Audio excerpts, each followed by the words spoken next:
I just came home from an antique mall and a flea market. Let me show you what I found.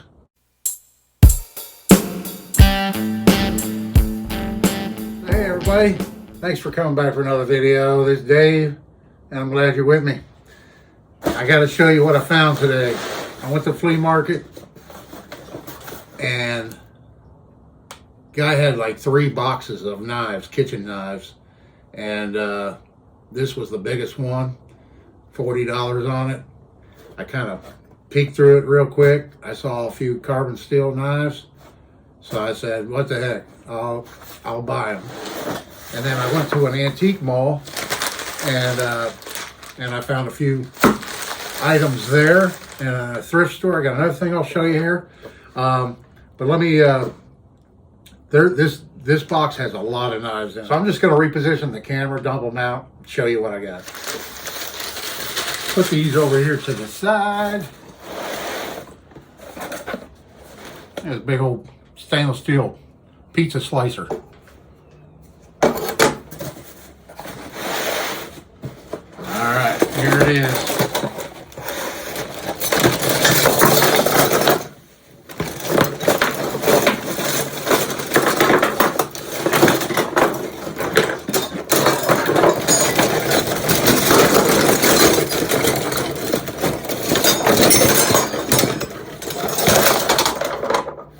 Oh my gosh.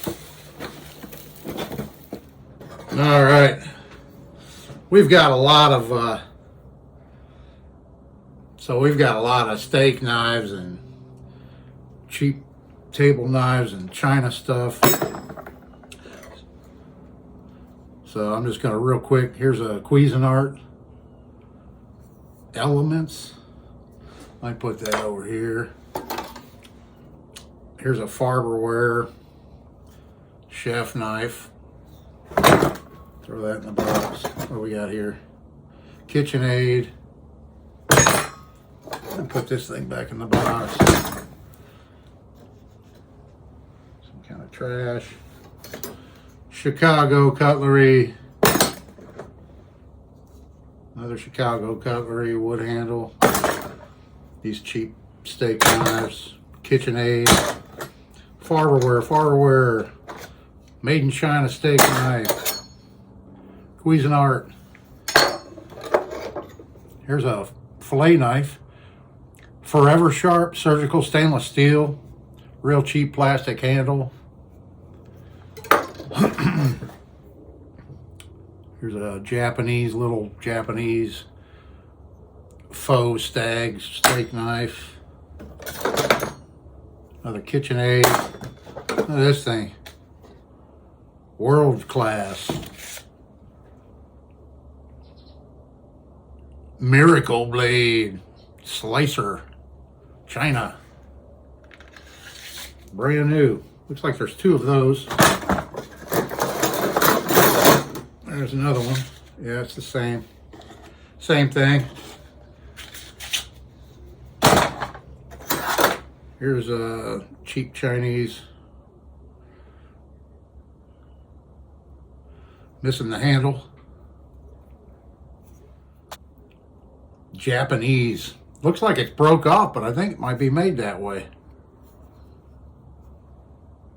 Set that one there. All right, I'm just gonna, there's just way too many. There's over 100 here. I'll leave it right here how many's in this box that I paid $40 for. I'll go back and count them. Flint, USA. Chicago. There's a carbon steel. This big old thing. Ooh, a Jinsu knife. Wow. It's cheap.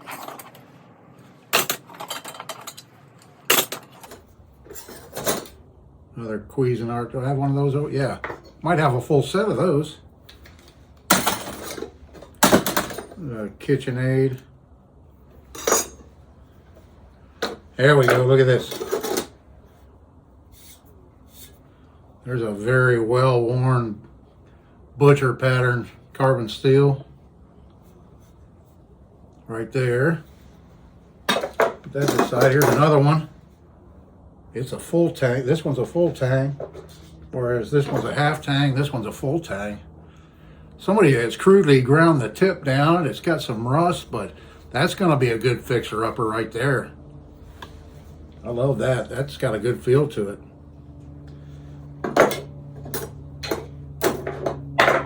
Oh, look at this. A pink-handled chef knife. KitchenAid. My wife's favorite color. What is this? Farberware. Another Farberware. Unmarked chef knife. I have one exactly like this already. Cuisinart. What is this? Tramontina, Brazil. Stain-free, high carbon. Little guy. J.A. Henkel's. Here's a J.A. Henkel's. One of their cheaper made in China versions. There's another Chicago cutlery. All right, where are we at here? What are we doing? Dansk. This is a little made in Japan paring knife, Dansk. It's called Dansk. Nice tapered blade. That one's going to clean up nice. There's another Forever Sharp.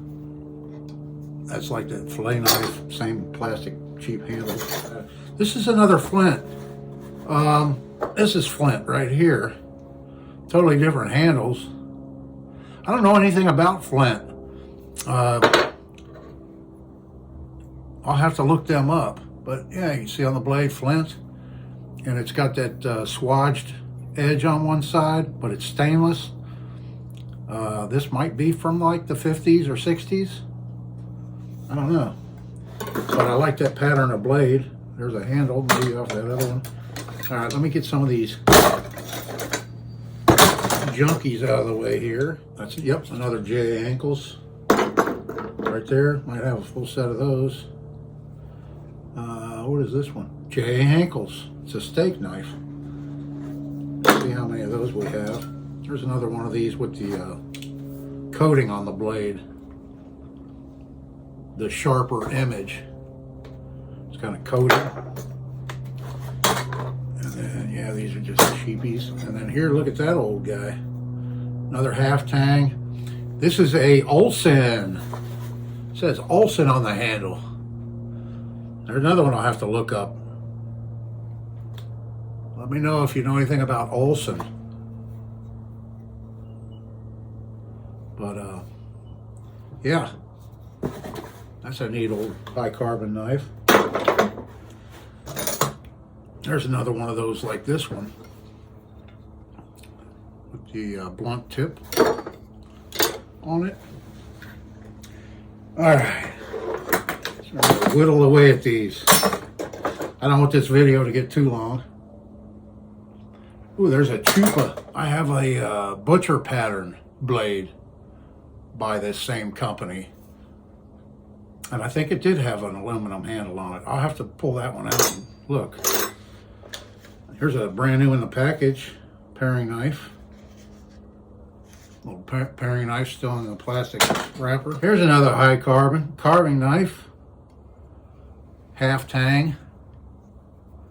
That was in this box. Here's another Flint brand. Kind of a funky serrated bread knife. That over with that one. What's this guy? Longhorn Steakhouse. Oh my gosh, this is a hefty. That's for a big cowboy steak right there. Big old steak knife. And here's some of these painted Chicago cutlery. And this one's Cuisinart. Look at that funky blade. What do you use that for? Lettuce? There's another one. There's another brand new paring knife in the package. Throw that in the box. Throw these in the box. Chicago cutlery, bread knife, steak knife. Steak knives. Well, trying to clean it. That would make a good.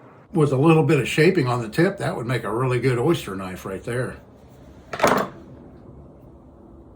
German steel, made in China. Calphalon. 6-inch utility. Seems like a pretty good. There's an old butter knife. Ooh, it's a Russell. No way. A Russell stainless with a plastic handle butter knife. That's cool. Another those. Look at that butcher pattern. Stainless blade. No markings on this one. I like that blade pattern. All right. What else we got? Here's another. Did I show you this one? No, this is another carving knife. This one's full tang. Yeah, here's another one. This is half tang. This one's full tang. Yeah, I'll have to clean it up a little bit and see if I can make out any kind of maker's mark or anything like that on it. And then here, I think this is the only other carbon steel knife in there. This almost has the, if you can make that out, the lines in it, those black lines for a lot of companies were using, like Old Hickory on their knives.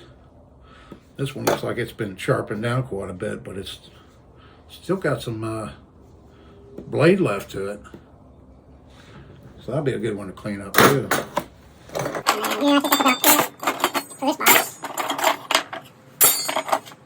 Not good. Chicago cutlery. There's another flint.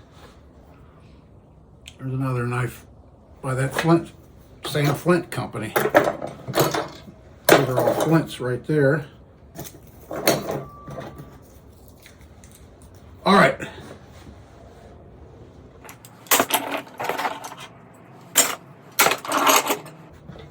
Okay, so I'm just going to line out. So I'm just going to lay out all the high carbon ones that were in that box right here. So I've got 6. Is that it? Yeah, that one's stainless. It's been sharpened way down. Yeah, so we've got 6 high carbons. And then some of these other knives will clean up pretty good, and I'll get some use out of them, or, you know, go through the sets and bundle them together and sell them or whatever. Oh, I wanted to show you this too. Look at this little gift I got. With my logo on it. Pretty cool. All right. Let me put these aside. Now I found all these at a flea market, and then I went to an antique mall. And here's a couple of videos from inside that antique mall.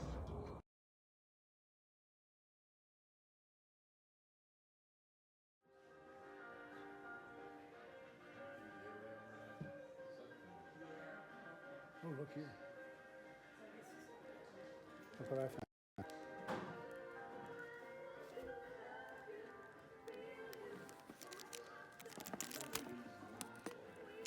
All-weather survival kit, $8.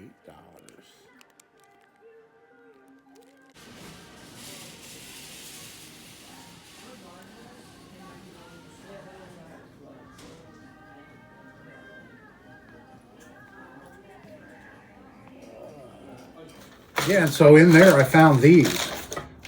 This was the first one I found at one booth, and it's a Klein, and I think I dated it to 1977, I believe. I think it has the N on the blade.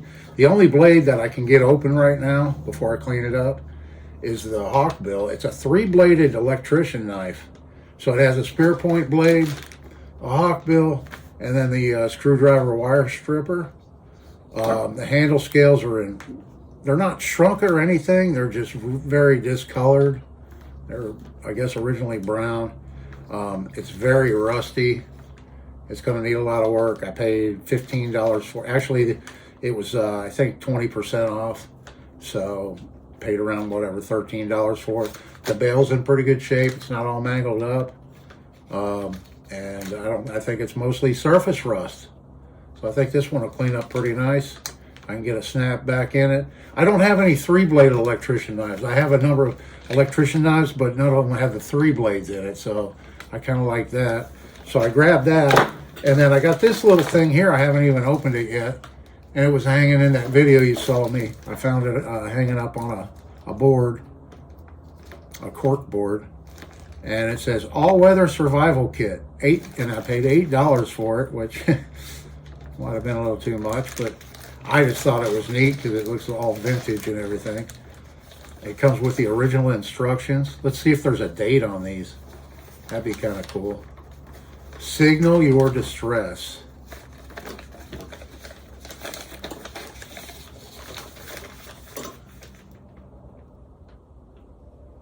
Yeah, so it's got all kinds of little survival tips on this little piece of paper here. Surviving the unexpected emergency. All-weather survival company,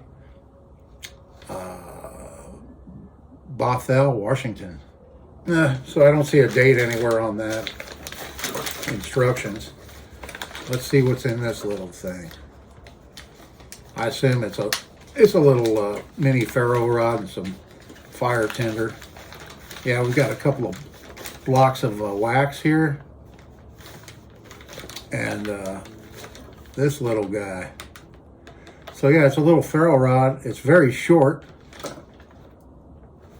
And it's glued onto probably a magnesium bar. And then it's got a little striker. I guess this is folding striker. It says All-Weather Survival Company on it there. And it's got a little nail nick. Oh, it's like a little razor blade. Kind of like an X-Acto blade on it. Not very sharp at all. I'm sure it's just for striking the ferro rod right there and scraping off some of the magnesium. Pretty cool. And then last but not least, let me show you this. This was in that video, in that case when I saw it. He had some really nice knives for sale in there. There was a couple of cases I was looking at. A couple of case knives I was looking at. The knives weren't bad. They were in pretty good shape. But I was looking for stuff I can fix up, cheap. So this isn't the original sheath that this knife came with. But what this is a Schrade Walden. Let's see if we can zoom in on the tang stamp there and see it. It's the Schrade Walden 147 pattern, but it's not marked 147 on it. It's not stamped 147. I only paid $15 for it, which I thought was very fair. Yeah, so this sheath is very old. It says made in Germany, not made in West Germany. So that dates it. It's pretty stiff. The stitching's all going on it. The rivets are still there, but I might fix that up. But yeah, the reason I got this so cheap, the handle, the leather washers are all shrunk up, and they're hard as a rock. The first spacer here by the guard is chipped out, but the blade isn't pitted deeply. I think it's going to clean up pretty darn nice. And before I take it apart and make new washers for the handles, I'm going to try and see if I can't swell these back up again and get them, it's not real loose. There's just, you can see the gaps in it, And then the bird's head pommel, it just needs to be polished up. And these spacers down here are plastic, but they're in pretty good shape. Overall, it's not bad. It won't be a lot of work to clean up if I can get this leather softened back up and swelled up enough to where it looks okay. Otherwise, I'll just have to pull it apart and make new washers and replace them. and then get the blade cleaned up a little bit. The tip's been broke off just right at the very tip of it. Get it fixed up, and then I'll make a sheath for it that fits it. You can see this sheath is not the correct sheath. But anyway, that was my finds. I've got a lot of work to do. So I hope y'all enjoyed the video. I appreciate it. I like making them. And I'll show you all these knives when I get them all cleaned up, fixed up. And I gotta get to work on some leather. I've got to start doing some leather work. I'm getting way behind on it. I have so many sheaths and things I need to make with leather. But I'm gonna get some of these knives cleaned up a little bit first. It won't take too long. And then I'll upload another video of how some of these knives turned out. So look for that in the future. I appreciate it. Thanks to all my subscribers as usual. Everybody watching, I appreciate it. Leave me a comment. Love to hear from you. This is Dave. See you in the next one.